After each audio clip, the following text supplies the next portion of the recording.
Hello and welcome to the Q Today show for May the 18th to May the 22nd. I'm Allison Dunny, one of your hosts for this program. And I'm Nate Bello, your other host for this program. Mitch Vick is away. Today we're going to have an interview with Bert deVink, and so stay tuned after the news. So we're rocking our new Q Today and Q Mag mugs here. Yeah, what do you think? Q Mag is a producer, Q Today is the show. Good job. And we even got a Facebook page for Q Today now too. That's so, right. great. Lots happens while I miss one show and I come back and suddenly we're on Facebook and we've got great mugs. And yeah. So before we get into the news, we'd just like to thank you, of course, for watching and remind you that our weekday show runs from Tuesday at 5 p.m. to Friday at 8 a.m. and the weekend show from Friday at 5 p.m. until Tuesday at 8 a.m. We broadcast every day at 8 a.m., 5 p.m., and 10 p.m. And if you have any comments, you can reach us at qtoday@qcatv.ca. We really want to know your comments and your feedback. If you want to know how to sponsor us, 992-3650. And as always, thanks to the Observer for providing many of our stories. All right, we do just give the highlights here on Q Today, so if you want the full details on any of the news stories that we cover, be sure to pick up your copy of the Quesnel Caribou Observer. And over to Nate for some news. It's good to be back together, Nate. We don't get to do this as often anymore. Well, so. maybe we will in the future, but it's great that we have other people that work with us. Our group is growing. That's right. And I think it's good for the show. You have different opinions, you know, from different people too. So. Yeah. So the first story. Our officials have been in China and they're just getting back. The mayor and the superintendent of schools were in China looking for economic development opportunities as well as educational links. Here's Sue Ellen Miller signing a memo of understanding with Deng Enida, who Chinese education official, while Mary Schustrom shares a laugh with the mayor of Lanya, and his name is Jiang Zhaomin. It'll be interesting to see specifically what they come back with. Mm-hmm. And another thing is the city of Quesnel, I guess it's starting its rebuilding, just like a sports team, a rebuilding process. Mm-hmm. And so the city of Quesnel is rebuilding, and they just announced that we have a new deputy corporate administrator, Gina Elbers. And Elbers is a Quesnel resident, and she has experience in the town of Slave Lake. Probably a lot of business up there, a lot of work to do in Slave Lake these days. And while in the town of Slave Lake, she worked as in the administration department as the assistant to the city manager, and she worked in corporate services in human resources and health and safety. She also worked with several other government and public sectors, so it sounds like she's very experienced, and she takes over the position that was long held by Maureen Murray for years, and then for a few years by Lori Scott. So Maureen was in there just holding her place for a while, and so now the deputy corporate administrator will be doing the minutes, maintaining the records, doing the agendas, land title tasks. So it's really good to have somebody permanent there and get our city working on an organizational direction. Good. All right, so moving on, the RCMP and Forest Services are continuing their investigation into the suspicious fire, which caused more than $1 million property damage to logs and machinery near Nasco First Nations Reserve recently. It was shortly after 10 p.m. on Tuesday, May the 8th. The RCMP were called to the scene of a fire burning on Bezico Road near Nasco. Upon their arrival, they observed a large log dump pile fully engulfed in flames. It has been deemed as a suspicious fire, and anyone with information is being asked to call the RCMP at 992-9211. If you would like to remain anonymous, you can also call Crime Stoppers at 1-800-222-TIPS. That's 1-800-222-8477 if you have any information on that suspicious fire that occurred May the 8th out near the Nasco Reserve. Thanks very much, Allison. Yeah. Okay, another analysis, another low evaluation. Quesnel ranked 172 out of 190 in the best and worst places to live in Canada, according to MoneySense. And it's a magazine with a focus on managing personal finances, in their own words. This is marginally better than the 176 out of 180 of last year. The categories including walking to work, housing income, discretionary income, new cars, population growth, low crime, doctors, weathers, jobless rates, culture. So what did we rate the lowest in? What do you think? No idea. Okay, new cars. Oh, Okay, really? we're bad because we don't have new cars. We were 189 out of 190 in new cars. Sorry Really? that we save our money and we don't just go out and buy the latest thing. Sorry about that. The car dealers probably would like us to be happier, but basically, does a car work? Then run it. My 98 Buick is okay. That's what I say. But, you know, so it's not, in my mind, it's not really bad. The crime rate was also the lowest, but then again, we're always talking about how all you have to do is bring Red Bluff into the city and we'd be in the mid-range. I mean, it's just a matter of numbers. And what were we good at? Okay, all right, so you didn't get to what was we bad at. What were we good at? Good question. Okay. I didn't read the article, Nate. Sorry. No, I wish I I'll would tell have. you. Please do tell us. I'm going to get it after the show. We were good, Allison, in weather. Oh, we're really? 40th best place to live in terms of our weather. And if you think about it, we don't have hurricanes. We have the winter's relatively long, but I mean, basically, we have stable weather. It doesn't rain that much. In fact, that should have probably been the story. Quesnel is in the top quarter of all Canadian cities in terms of weather. That should have been the name of the story. That's what I say. My last comment is, let's look at the validity of this. What's the perspective of the magazine? They basically, it's based on consumerism. You know, so basically, we're not the greatest in terms of being great consumers, buying everything that MoneySense, with a focus on managing personal finance, as I said, wants us to buy. Okay, so whatever, I don't care. Q-Town is good for me. Okay. Well, take it all with a grain of salt. I know I like it here. Yeah, I wouldn't have guessed weather, though. That would have been one of the last things I would have thought of what we were good at. We're good at weather. Oh, well. It's not like we have any control or say That's over right. that. We're good at things we don't have any control about. All right. Well, thanks for that report, Nate. Okay. So a special ceremony was held at the new Cordoban Lodge in Prince George May the 4th to commemorate and celebrate the contributions made by the Freemasons of British Columbia to the Canadian Cancer Society. The Freemasons' most worshipful Grand Master, William R. Cave, from Quesnel here, was on hand to celebrate the occasion and give a speech as well. In it, he spoke of the Freemasons' Cancer Car Program, which has been providing free transportation to thousands of cancer patients in Vancouver, the interior, and on Vancouver Island since 1989. Now with the construction of the new cancer clinic and Cordoban Lodge, the Freemasons are committed to extending their volunteer service to those in need in northern BC as well. Cave also talked about the extent of the fleet's accomplishments in the last 22 years, the millions of kilometers, I think it was around 12 million kilometers that have been driven, and the impact the program has had on people that are in need of this service. He spoke of the importance of charity to the Freemasons, adding that charity should not be considered solely from a monetary perspective. Mm-hmm. And he made a really nice comment in there that I quite enjoyed. It said that true charity, or he said that true charity is an act of caring, an arm about the shoulder, a kind deed in time of need, or a gentle word. So it's not always all about the money. Right, exactly. So I thought that was a really neat story. Bill Cave's a really nice fellow. I worked with him a little bit, and he's an economic development consultant, community development consultant, and he's a wonderful, wonderful guy. Good. Okay, a little CRD news for you now. The CRD expects to lose $22,000 in library funding this year because of a cutback in the federal government program that for community access, and you can read that, high-speed internet. That's been eliminated in the federal budget cuts, and it's going to impact our internet viability. L. Richmond, who's the chair of the CRD, says, "I think the federal government has cut the funding because they have a misguided belief that rural BC already has high-speed internet, and that's not really the case.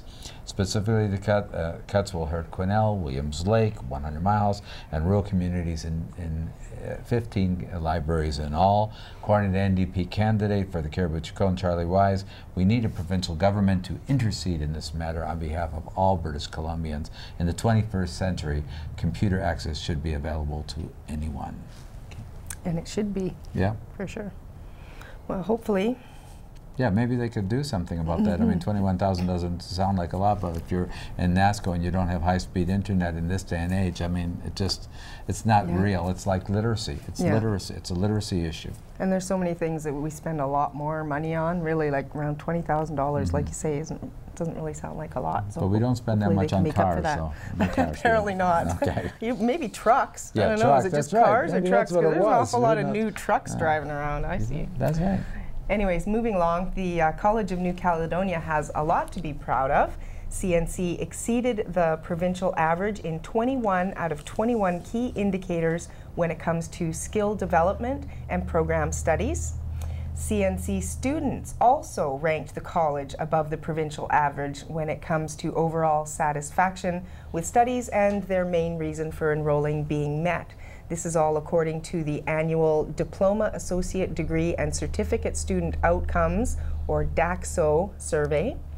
CNC Director of Communications and Development, Randall Height, said they are thrilled that students have given the college an A for a third straight year, and added that students have sent a clear message that they're pleased with what the college is doing. The survey was conducted in the spring of last year, with former students being contacted by telephone after completing all or a significant portion of their educational program. Input was received provincially from 14,697 students from 20 participating BC post-secondary institutions. And of those, there were 556 CNC graduates from a broad range of programs that were surveyed for this study.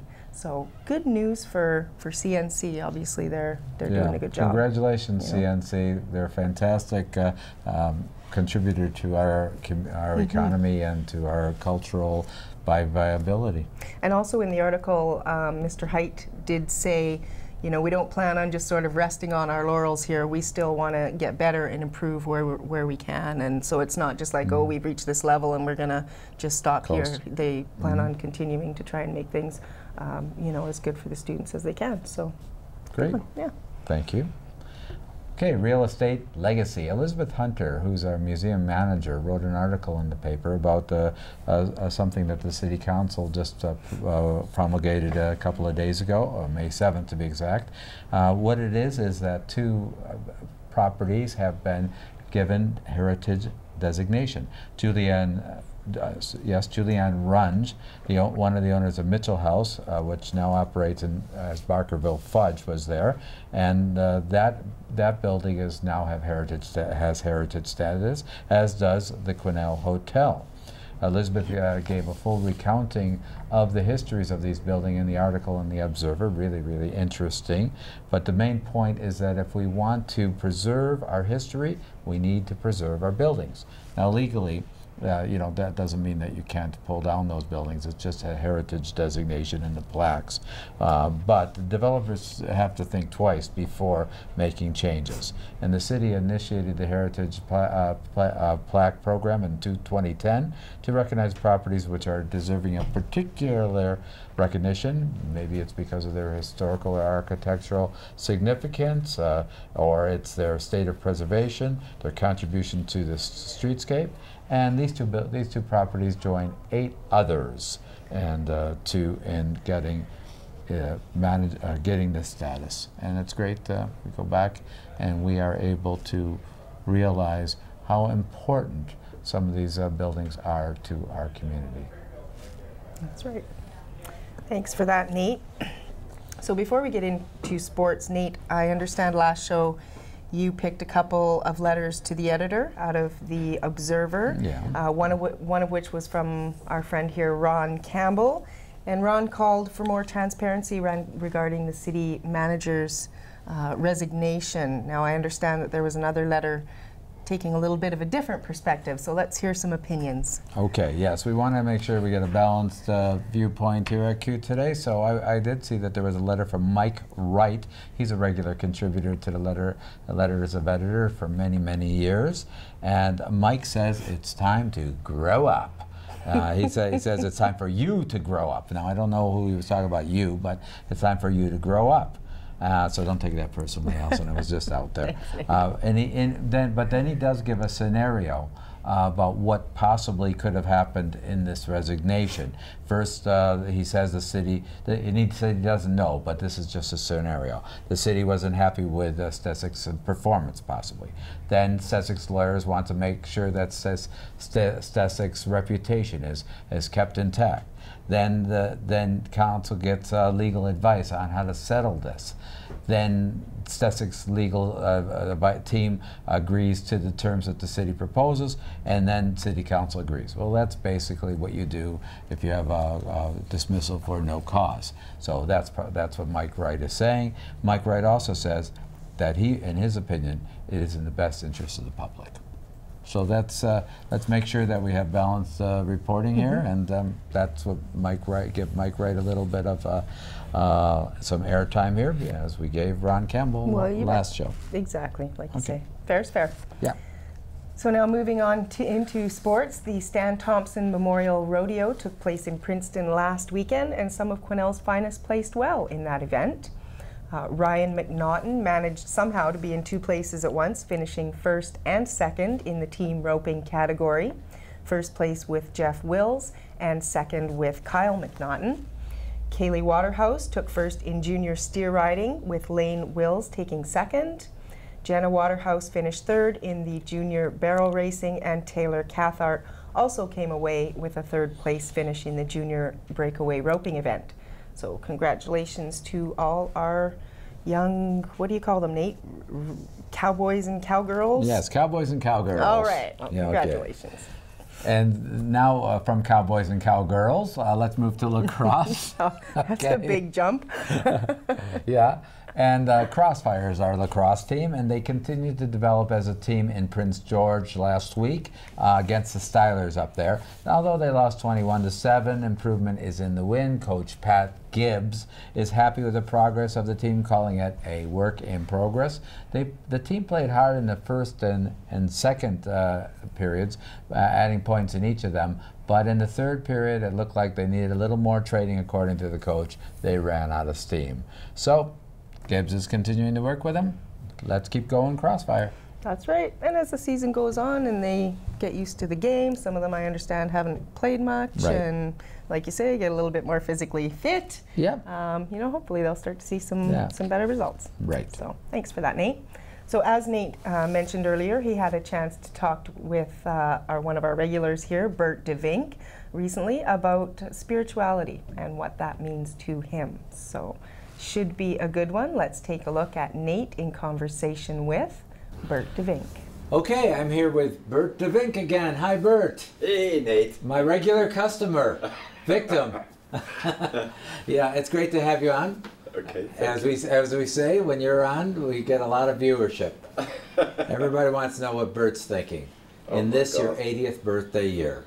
Yeah, really, isn't it amazing? Yeah. Mm-hmm. I'm amazed about it myself, getting there. I don't feel 80 actually. How old do you feel? About 60. 60? Great, then I feel older than you. Today we're going to talk about something. It's probably good from a person that has some experience such as you to talk about something that's deep, spirituality. The very word spirituality touches people in so many different ways. Some people just scoff at it. Some people are totally thinking that they've got the spirituality and they've got the corner on it, and other people don't know about it. What does spirituality mean to you? It means in the relationship we feel within ourselves and within the world we live. Mm-hmm. And you know, of course we connect better with humans, but as of lately we have really found out through technology that animals possess a lot of what we have as well. Okay, and I want to get to that in a little bit. But let's start. let's start by talking at the very beginning of history about early times. Okay. Well, where did spirituality come from? You know, what did they believe? Well, I think again it is related to animals, because at one time the early belief was, you know, the Neanderthal and the human beings in that caveman period, they had a relationship with animals we don't have anymore today. They need to kill them, but there was a respect, and you had to earn the knowledge to kill, you had to earn the respect to kill. Right. So you had to respect the animals, and you could see that in the cave drawings. There was immense, beautiful cave drawings, like, you know, like talking about art, man, oh man, you know. And that was a basically belief ground in animals, you know, that if you kill an animal or you eat part of an animal, you become more part of that animal, and that animal becomes part of you. And so it's a roundabout circle. Again, that was the belief. That changed when humans started to develop more and more and became more technically, in a way, you know, even from the club to the bow and arrow is a big step. Okay, so we started to develop religions. That's right. And I think in the 1500s or so there was an Italian philosopher who claimed that the reason we look at a God in the heavens now rather than animal beliefs we have, you know, they're still actually there. Right. Because Chinese still eats parts of bear in belief that that will give them strength or make them better, whatever. It still hangs on. Even the names of cars we have today, you know, we drive Cougars and Mustangs and all that kind of stuff. So we have put a tiger in your tank. That animal thing is still hanging on in a way, you know. Right. It's kind of funny, I mean. But the other thing, of course, is that when you start thinking about how things changed, and that is the thunder. That all of a sudden there was a power coming out of the sky with lightning that split trees and thunderclaps. Ooh, you know, there's a power bigger than an animal. And that changed people to start looking at religion from above. That's an Italian philosopher, and again Joseph Campbell reinforces that in mythology. Joseph Campbell? Yeah. Could you tell our viewers who he was? Joseph Campbell wrote a whole lot of books and viewpoints on mythology, and his belief in mythology and what he explains about it is, I would suggest you read the books of Joseph Campbell. They're incredible, easy to read, interesting to read, and that explains a lot about mythology. Okay, so let's talk about your own spiritual development. You started out in some religion? Very strict religion. I was raised in a very strict Protestant religion, and we couldn't go out on Sunday, couldn't ride my bike, was not allowed to go swimming, had to go to church twice, the catechism was during the week, and it was, no, all four of us kids just basically left home, jumped out of the home basically into relationships which didn't work out eventually, and yeah, no, that was not right. You know, uncles yelling at each other, condemning each other to go over Article 31 in the Catechism. Okay, so it was very legalistic. Oh, horrible. And then, so you developed a little bit, because you're an artist, you sort of wanted more freedom. So where did this this journey take you? Well, I was kicked out of the church when I was 16, and then... You were kicked out of the church for... Yeah. For what? For a minister. My dad was... I've never seen my dad cry, and it made such an impression on me, you know, that... And he cried because the first time my mom was in the hospital, he was kicked out of the basic insurance into the Dutch had the social system, and he was an accountant, and all of a sudden he had to go into a different. And my mom was in hospital, one insurance wouldn't accept her, and so he had to pay for it thousands of dollars, right? And the man was overwrought, and he cried, and I didn't know what to do, and I ran to the minister. And I stood in a waiting room. The minister lived in the upper part of town, had a maid and the car, the whole shit in my room. Anyway, So I stood in that vestibule in the winter and freezing, stood there for a long time, and eventually I opened the door, looked, and there he was sitting, reading his newspaper.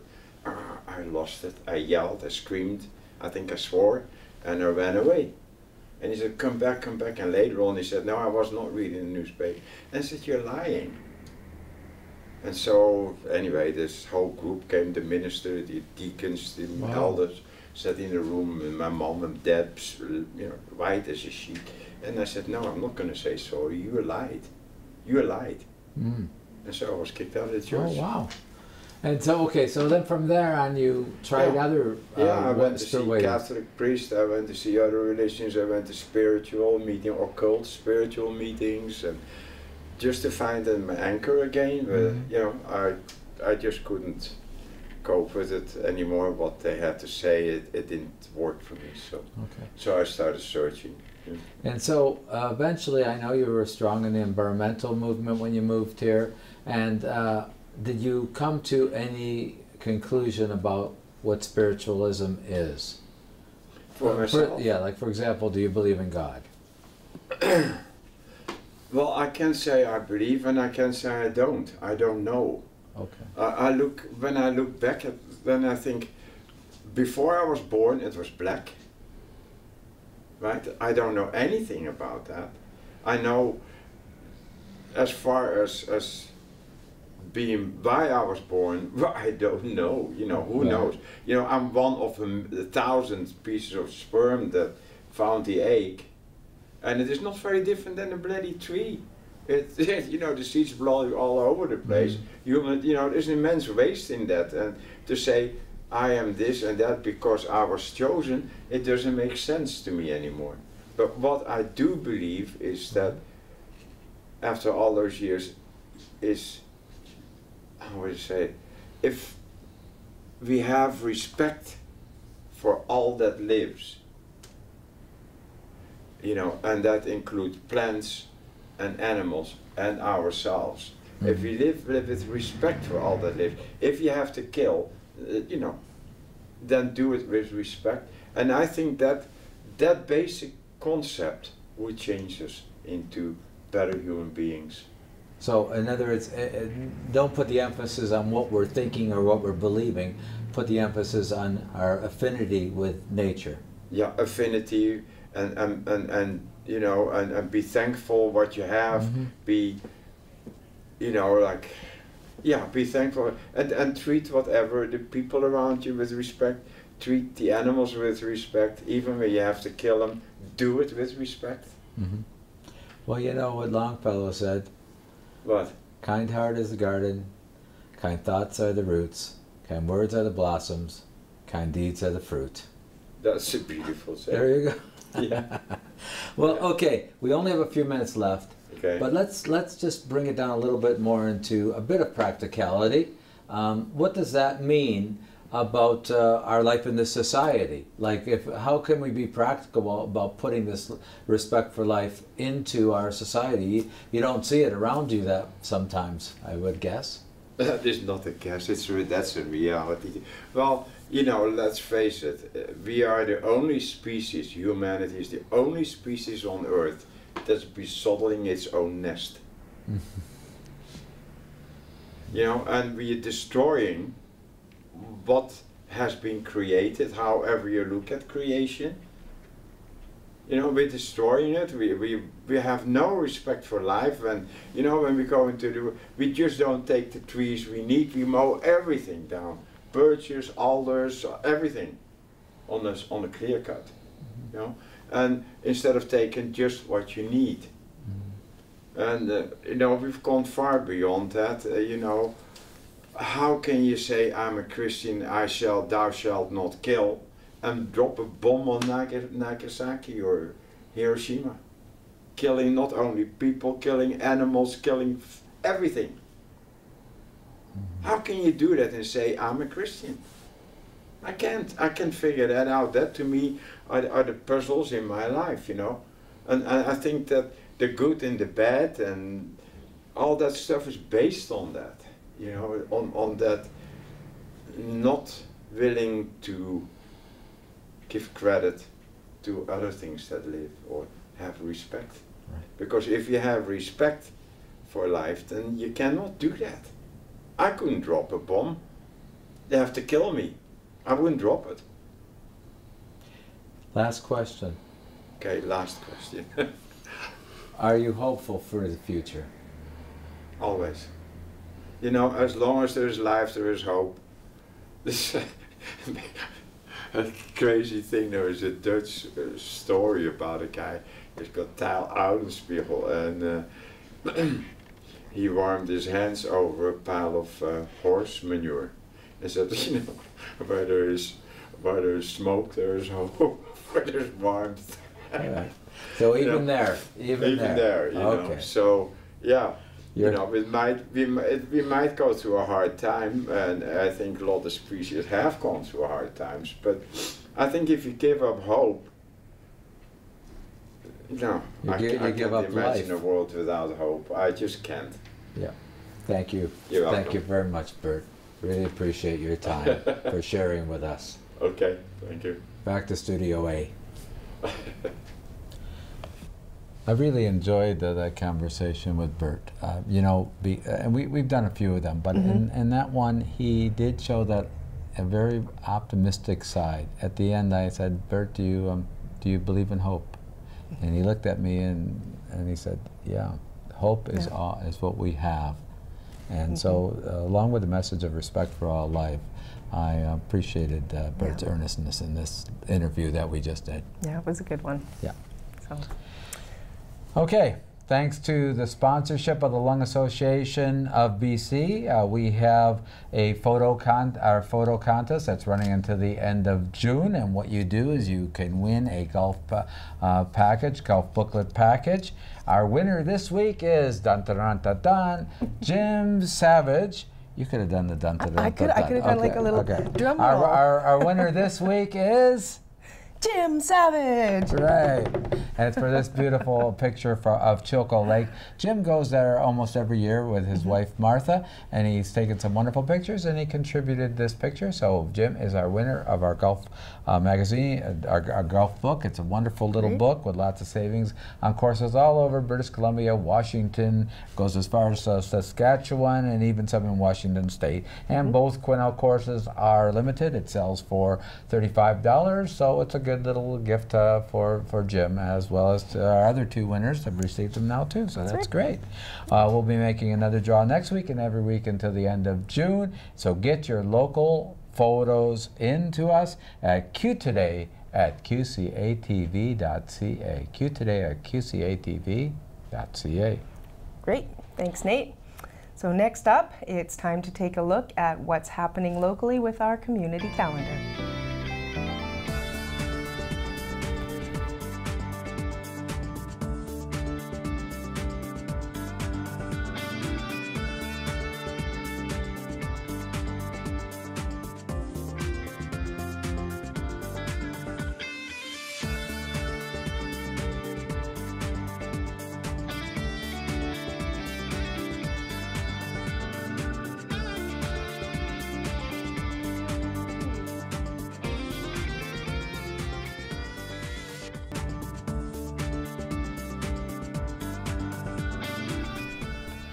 Okay, well, that's it for this show. Lori Fogarty, Mitchell will be back for our next show, and so it'd be nice to see him back then. He's going to take a little vacation after that with his wife, but he'll be back for next week.